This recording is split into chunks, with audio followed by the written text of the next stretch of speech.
Welcome, welcome, welcome. I hope that all of you are doing well. Let me get this mic close to me so y'all can actually hear me in real life. So, I wanted to go live. Actually, I didn't want to go live. Um, I have scheduled study today, which I am going to do, and told myself I'm going to complete the rest of my ministry courses and everything within the next 48 hours before Friday and do my thing. But while I was getting some coffee and taking my trip to the Nespresso store, I came back and got this message. And this is something that's really important. So today we're going to talk about process. And as you can see, I'm following my rule of doing it ugly, meaning, guess what? I didn't have time to do my makeup and everything. So I'm glad I have some little skincare going on. But I was like, you know what? Let's just get on this because it's not about me, it's about y'all. So, one thing I want to talk about was when will things change? And we are all going through very frustrating times, to say the least. And we can see from everyone's behavior that we're all going through very, very frustrating times. You know, one of my favorite things to do, even though I shouldn't, okay, is watching those Karen videos where people are just going off in Burger Kings and, just on dog parks and regular sidewalks and everything else about any and everything.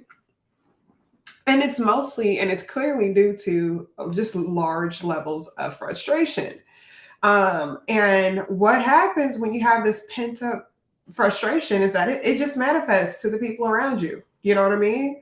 Next thing you know, you're spazzing out somewhere, having a meltdown, being impatient with your kids, impatient with your spouse, all of these different things just due to a high level of frustration. And it's mainly because we always have this question of, look, when will things change? When will my relationship get better? When will I find love? I've been on 1,000 dates. When will my money get better? When will my career get better? When will any of these things get better? And the reality of it is they are going to get better. But that situation is really waiting on us more than we're waiting on the situation to change. That state that we're going to be in and the vision that we have for our lives and how things should be, as much as we feel like we're waiting on it, it's really waiting on us. And I have gone through this process 1,000 times. I am only in my 30s, but I feel like I've lived 1,000 lives. And even to the point to where someone who kind of didn't like me because I was a whistleblower in a situation and kind of told the truth about something and was standing up for a person and wanting to stand up for justice and for someone else's rights and situations. This person years later sent me a message on Facebook and was like, hey, yeah, just checking in. And I just wonder who you are now. It was meant to be like this slight. It was meant to be shady.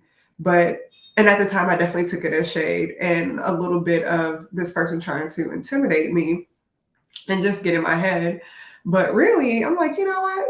Actually, they're right. Like, I've been through so many different changes and evolutions, and I have been embracing the process of change. Sometimes kicking and screaming. Let me not lie. Sometimes kicking and screaming, sometimes completely embracing the process, but either way, it's been great. And what I've learned now is to embrace the process. And me embracing the process is actually the blessing. It's allowed me to teach other people and lead them through the process to where now, times where I was very anxious, I'm able to bring people through those same times and same lessons to where maybe they're not as anxious. And so I was reading, this is last week. I did like a fast last week for like the past 3 days. And I was reading in the Bible where it said, I was like, yeah, reading in the Bible. And this week I read a lot of fantasy books, but either way, I was reading in the Bible. And one of the things that stood out to me, which I'm going somewhere with this, was this scripture. It's from Philippians 4:12 through 13. And it says, I know how to live on almost nothing or with everything. I've learned the secret of living in every situation, whether it's with a full stomach or empty, with plenty or little, for I can do everything through Christ who gives me strength. And there's been nothing to me that better explains the process of getting to where you're going. Getting to where you're going. The purpose of life is to teach us how to live. I know that sounds crazy, right? It's really to teach us how to live. And for those of us who care to go, it's teaching us, it's preparing us for heaven, right? But the process of life is to teach you how to live and how to live in every situation and how to develop the security and the confidence and the sense of purpose and the vision to know how to strive forward, even when things are frustrating, even when they're difficult, even when it's a struggle.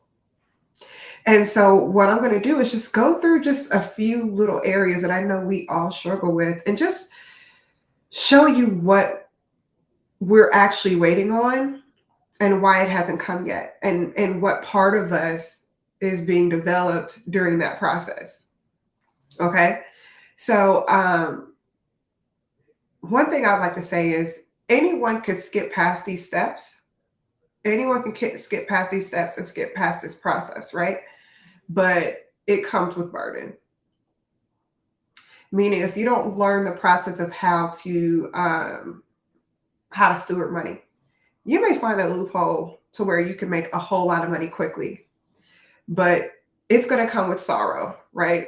And the sorrow is the sorrow of having much and losing much. Here today, gone tomorrow, right?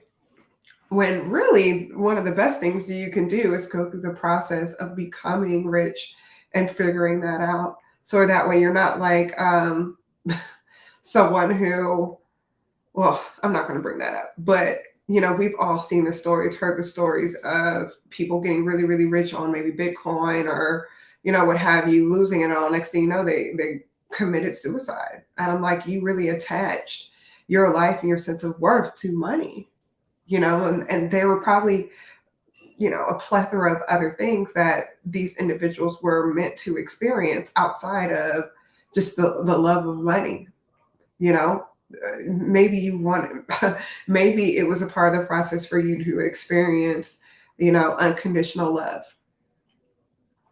And I mean, very few of us have the opportunity to experience that, but maybe that was supposed to be a part of this individual's journey or their journey, or the process of being in perfect peace. So anyway, I'm not going to belabor that point. So just know that you can skip through these processes and you can skip through these phases just out of frustration. But just know skipping through that process does come with sorrow, and you got to just count the cost. So when will things change? Maybe you're frustrated about your finances, right? I've been in those situations over and over and over again, right? And really, what do we all want? We all want to be secure. We want more money. We want to be able to have things and all of those things, right? But really, when we lack money, typically what we're learning is how to better manage it. Because if you always spend more than what you make, no matter how much you make, you'll always be broke. Yes, I know people who should be multimillionaires and they have multimillionaires worth or multi-million dollars worth of stuff, but with no actual money. So they don't get the satisfaction of security. They just have the satisfaction of other people looking at them and saying, look at all this you have. But they still don't have the peace that comes with actually being financially secure and having, a lot of debt-free dollars or a lot of options. Meaning they still got to find a way to scheme and scam their way through or to work for Babylon in order to maintain their lifestyle. Now, for me, that's not freedom. if I feel like I have to choose whether I want to live, and have peace, and if I have to just go and work and do all that stuff, um, and not to say that you shouldn't work, but meaning we all have work to do. But if I feel like I have to go there and do this thing that I hate, to me that's not the freedom that I was looking for. So the first thing you need to learn is how to manage it. So you may be frustrated because money is waiting for you to learn how to better manage it. And the Bible talks about the blessings of God come with no sorrow. So you can go out there and get a blessing from the other side, but like I said before, it's going to come with sorrow. And one thing that I know is that I don't want anything that I'm not able to manage and able to plant and be fruitful with, whether it's a certain amount of money or what have you. I can tell you a joke about that. So one time I was playing the lottery. You guys know when it was like the mega millions. When it's like a lottery that's like, $100 million to 300, 400. And at the time, I remember getting my lottery ticket, and there was just so much hype around this, mega millions, where it's like $300 million or something like that. And I just remember being so anxious, like, oh my God, I don't even know if I'm ready to have $300 million. Like, am I prepared mentally, emotionally? What's going to happen with my friends and family? What's going to happen with this? And then just all the fear that was in my mind showed me that I was absolutely not ready. Absolutely not ready. So that's the honesty for me. Now I feel like I'm in a place where it's like, okay, bring it on. We got projects here, we got people to feed here, we got this building we can build over here, this community to flip, this, and that. But at the time, I had no plan. So So just know that life may be waiting for you to learn how to manage your money. God is waiting for you to learn how to manage your money. Okay. The second thing is maybe God is waiting for you to not make an idol out of it. And if you don't believe in God, I'm sorry, but I have to do this teaching and tell the truth. But if you don't, or you're upset or offended by it, sorry, just mentally take the word God out, and you just have like a good John Maxwell book, because that's all it is. It's biblical teachings without using the word God in all of his books. Okay. But anyway, so the second portion to that is your finances are waiting for you to not make an idol out of it. And what is an idol? So, idol is something that you look to and you look for, like you look towards almost like it is God, like people who are rich, all this money, $1 million. Oh my gosh, what would I do for it? Da, da, da, da. And when you make something into an idol, what you really do is you make it bigger than you. And so then you start looking at it as being so much bigger than you, and so much like this is just this goddess up here. It's so unattainable. That's the word I'm looking for. So unattainable that you really keep it out of reach. You really keep it out of reach because you're like, I'm here and you're here. Like, you're little, I'm big, you're dumb, I'm smart, and you're turning money into this big thing. And so you're making it more difficult for you to obtain it than what it really is.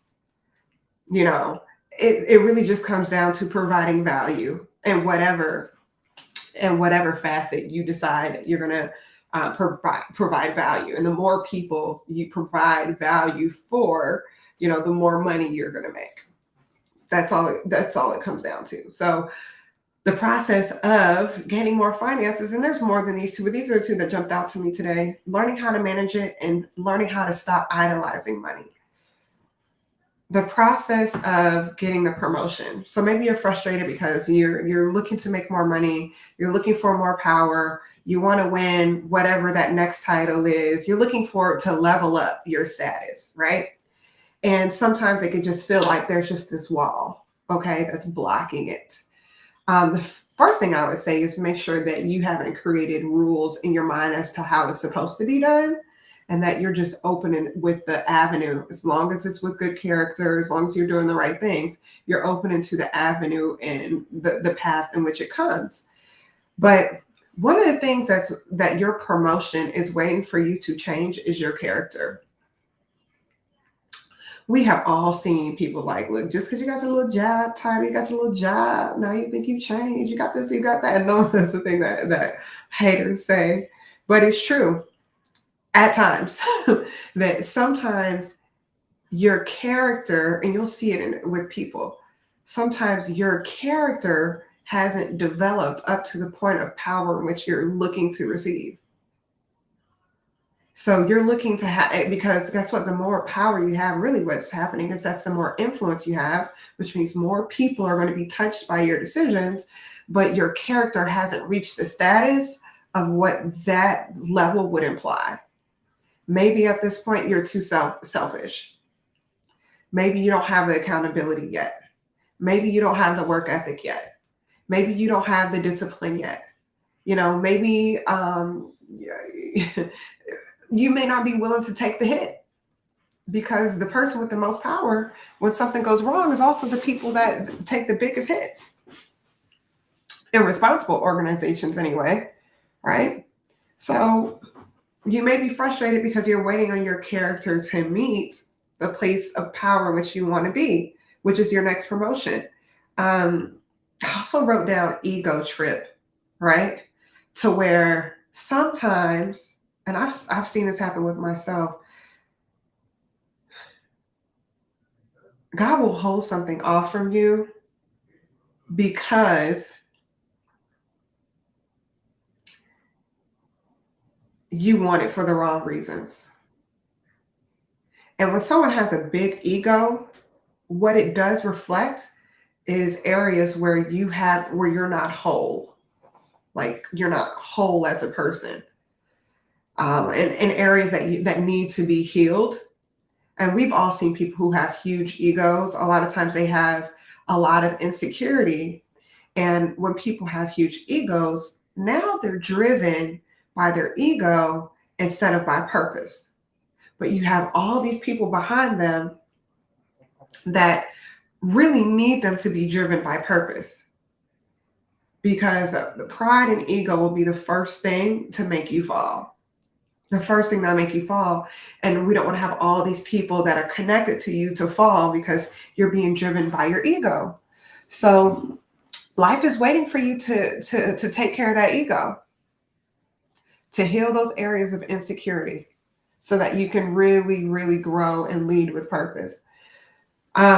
Many of us are looking for love, probably more than anything else, and all the dating apps and podcasts about relationships and whether you have a feminine woman or a masculine man, and she said this, and women need to know their place, and men need to pay for everything, and, just all of that junk.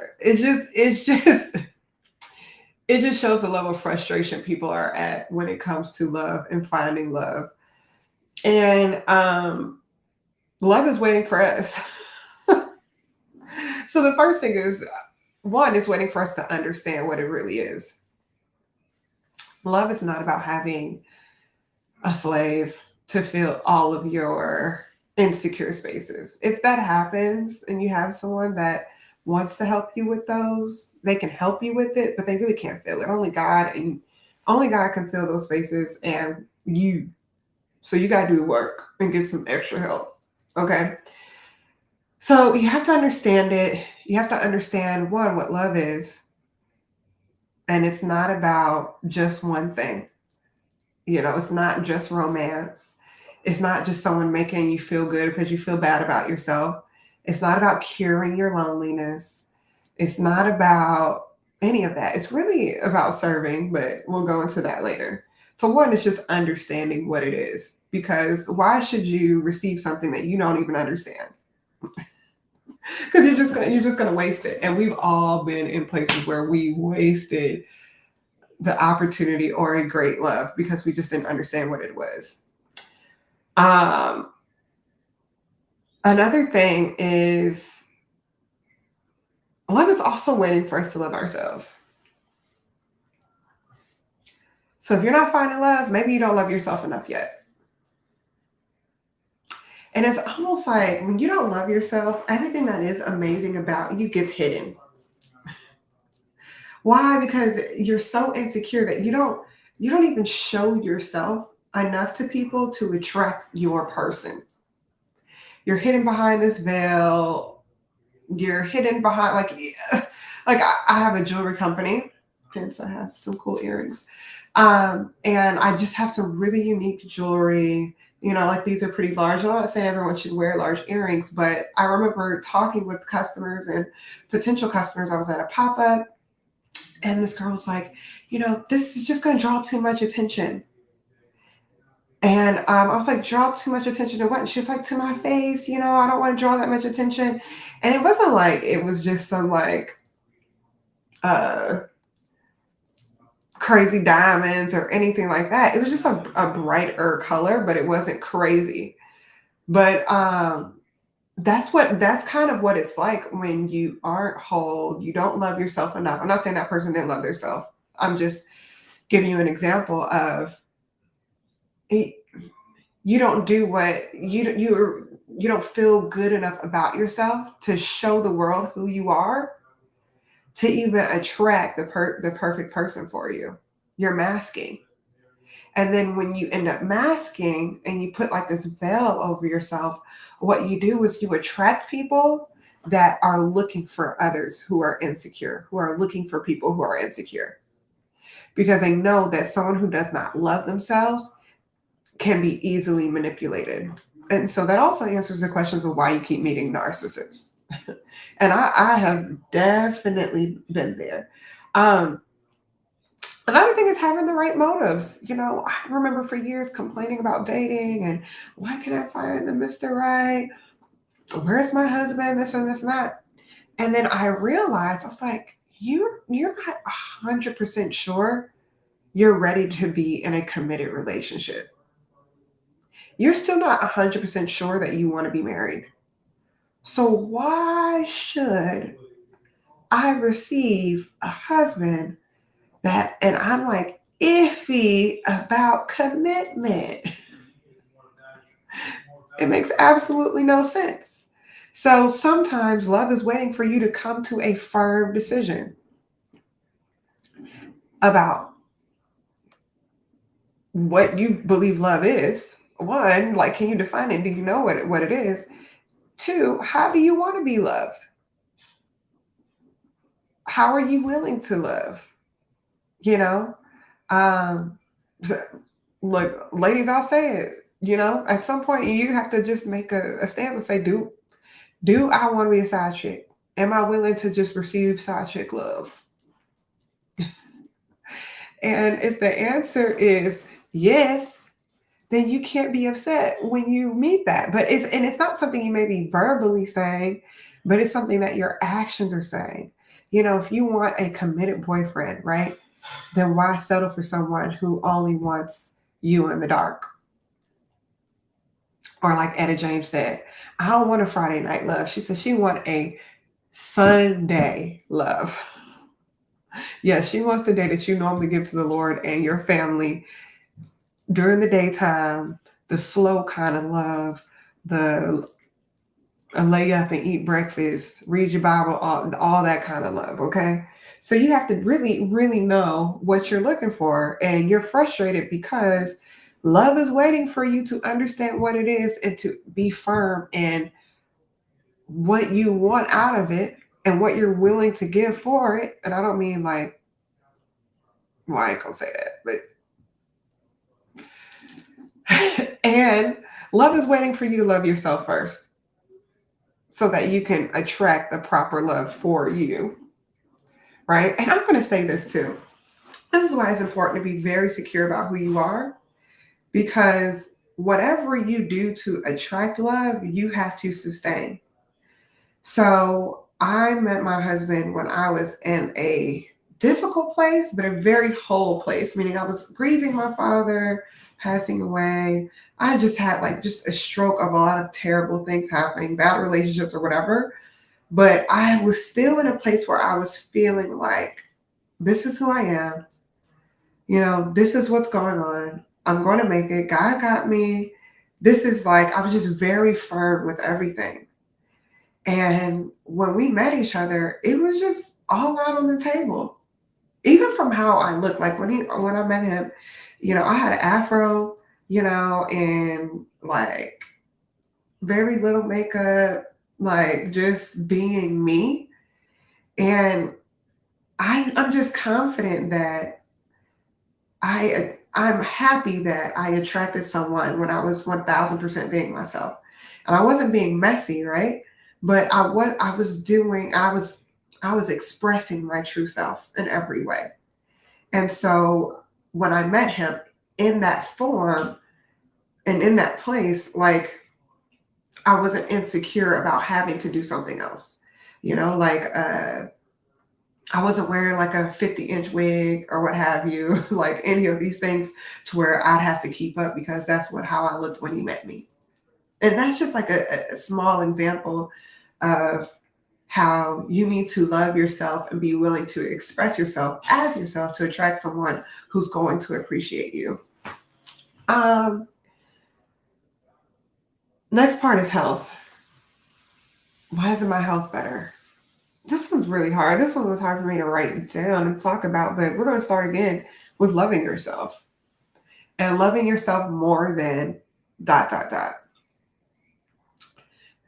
You got to love yourself more than fast food.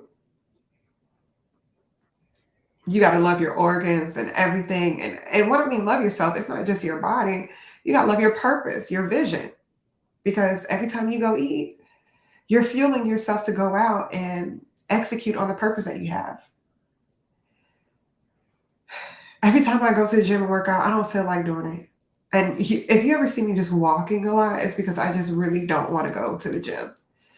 But I'm forcing myself to do something because my purpose requires that I have energy and that I can keep up or surpass, the pace of life.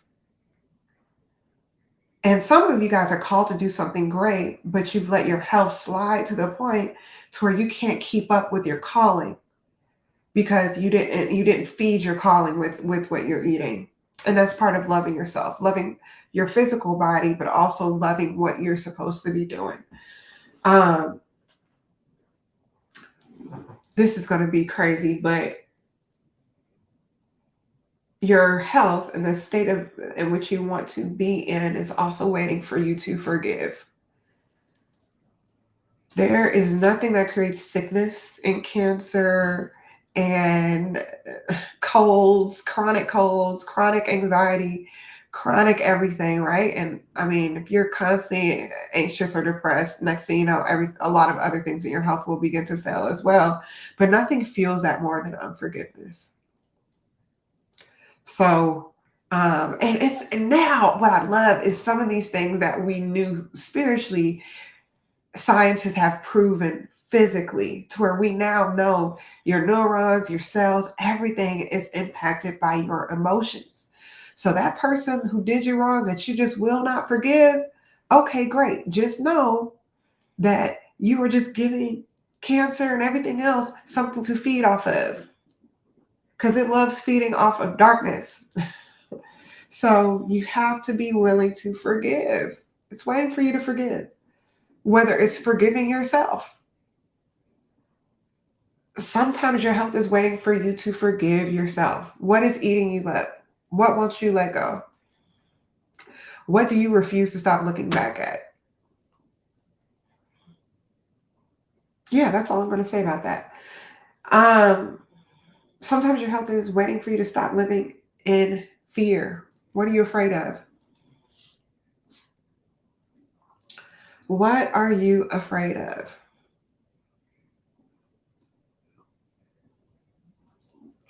And once you begin to really love yourself and make loving decisions when it comes to yourself, right? And loving yourself more than sitting on the couch, loving yourself more than sometimes the pain of working out, the discomfort, of working out. Loving yourself enough to forgive, loving yourself enough to stop being in fear. A lot of times your health will come back. And pray on it. I promise you it works.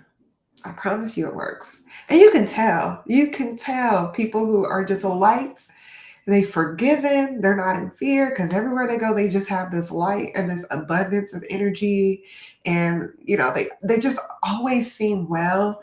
And it doesn't have to be so like curated, like I want to eat healthy and I want to do the right things. But if I have to pour all of this in to have my health manifest, that's not necessarily sustainable. I want to be able to be in good health and not have to feel like I got to be a millionaire. And that's doing it the natural way. Be natural, eat well, forgive, love, let go of fear. And then the last thing is whatever it is that you're looking for in life, it's waiting for you to embrace the process. The process is your biggest educator. The process is your university. Think of life as your master teacher that you're an apprentice to.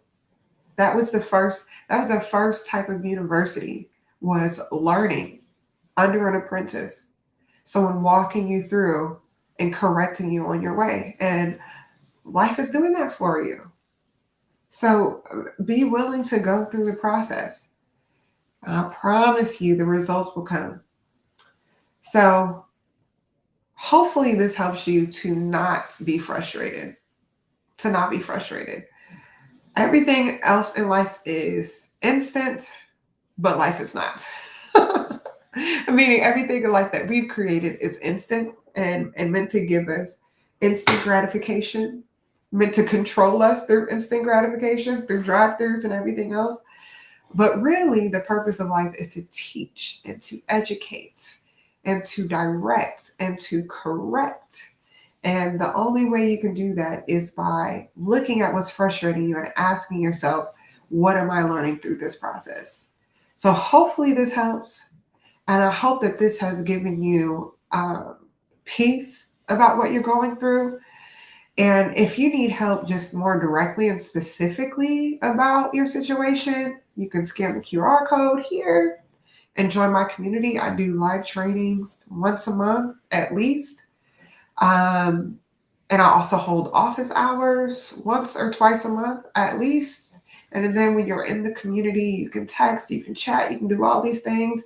And I'll give you my insight and you can get the support from other group members. But I want to help you get through the process of life so that way you can go and light up this world. Okay. And I don't mean light it up with a good, I mean light it up with your inner lights where you can illuminate every space that you walk into and you can brighten people's lives and shed light on every situation, every problem, every challenge. You've got some solutions for. You're willing to contribute, towards that because you're in a space of wholeness. So I hope this helps. I hope you feel more at peace, and I hope you just embrace the process. Bye, y'all.